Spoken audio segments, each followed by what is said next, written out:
Hey, Lon, Bob, I wanted to take a minute to kind of update you on mom's condition. I really don't know. I don't have any concrete information, but my gut feeling is not a good one.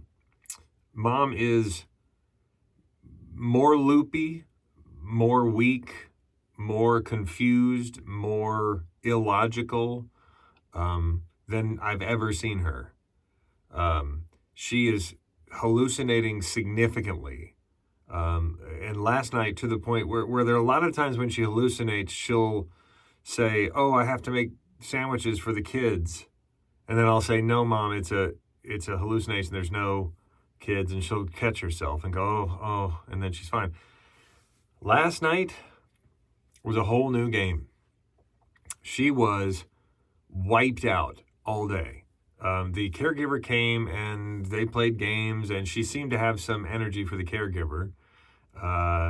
And then when she left, we put her in bed, and she was zonked, just gone. So she woke up later in the day, and I figured, well, she's got plenty of sleep. She'll sort of be more on it. And she was just as kooky and bonkers as I've ever seen her. Talking about she had to get up and she had to go because there was this moose that she had to take care of. And where's the moose? And I got to take care of the moose. And she kept, I'm like, Mom, there's no moose. Just sit down. And she would sit for a second, then she'd get back up. I got to go get the moose. And I'm like, I think you had a dream, Mom. There's no moose. No, I have to go to the moose. And I said, no, okay, I'll go take care of the moose. You lay here. Don't worry about it. I'll take care of the moose. And then all night, she was up at 1:30 and 3 o'clock, midnight first, 1:30, 3 o'clock, 4:30, 5:30, each of the times to get up to go handle some imaginary business that she must have been dreaming about. And in the moment, she could not fathom that what was happening in her head wasn't happening everywhere else. It's getting bad. She's not eating much at all. We keep putting food in front of her. We keep encouraging her to eat. We keep spoon feeding her and trying to get her to eat. She's not eating much.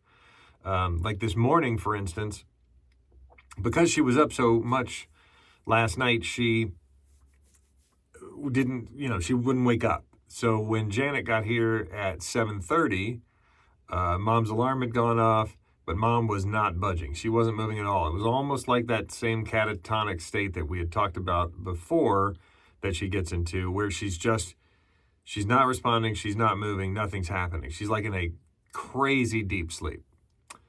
So I just said, Janet, hang out. We took her blood pressure and pulse were fine, like the doctor told us to next time she goes into this catatonic state.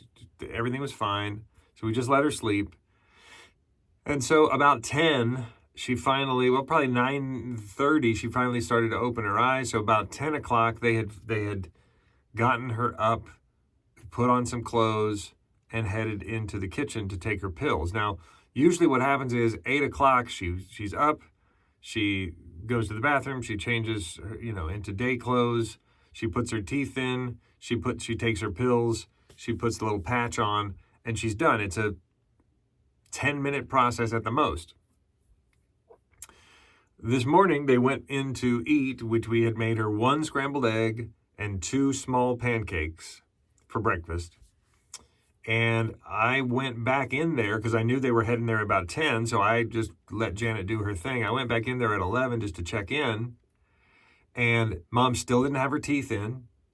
And Janet kept telling her, you got to put your teeth in. And she couldn't figure out how to get the teeth in the right direction to get them into her mouth, so we had to help her with that. She also hadn't taken all of her pills. So it was already 11 o'clock and she hadn't taken all of her pills, which obviously could, be a part of what was going on with her this morning.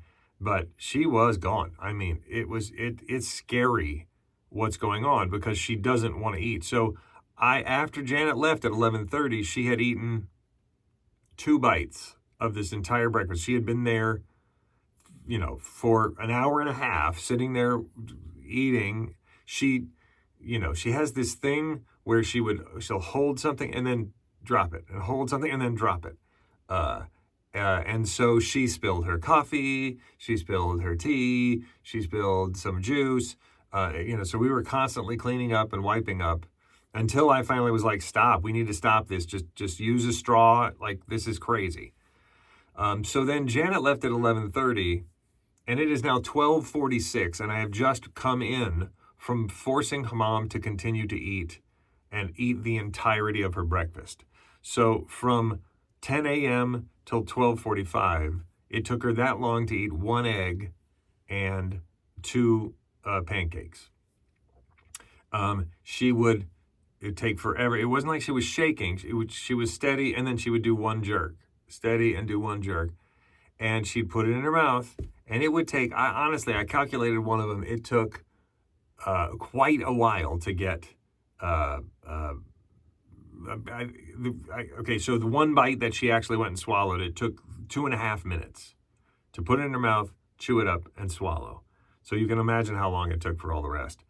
So all I'm saying is, I don't know what this means. We got an appointment with the neurologist on the 1st of November, but we are in communication with them and talking to them about the meds and all this other stuff.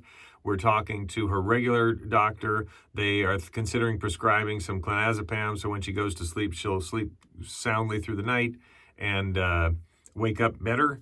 But that has yet to happen and materialize. We're supposed to go to the orthopedic doctor for her shoulder, which seems to be mostly healed. Honestly, most of the bruising is gone, and she's using it a lot, which means it's not hurting as much. But we've had all kinds of trouble with insurance and getting through to this orthopedic doctor, so God only knows the damn thing will be completely healed by the time he sees her. But anyway, something since the break is different and significantly different. And if it keeps heading in this direction, I honestly don't know how long she has. There's no kind of imminent problem. She obviously doesn't have cancer or anything else like that. And every time she goes to the doctor, they can't find anything wrong. I don't know if it's a will to live problem or whether her mind is seriously going or whether it's just the break and the stress on her body of the break, given the meds and all kinds of stuff.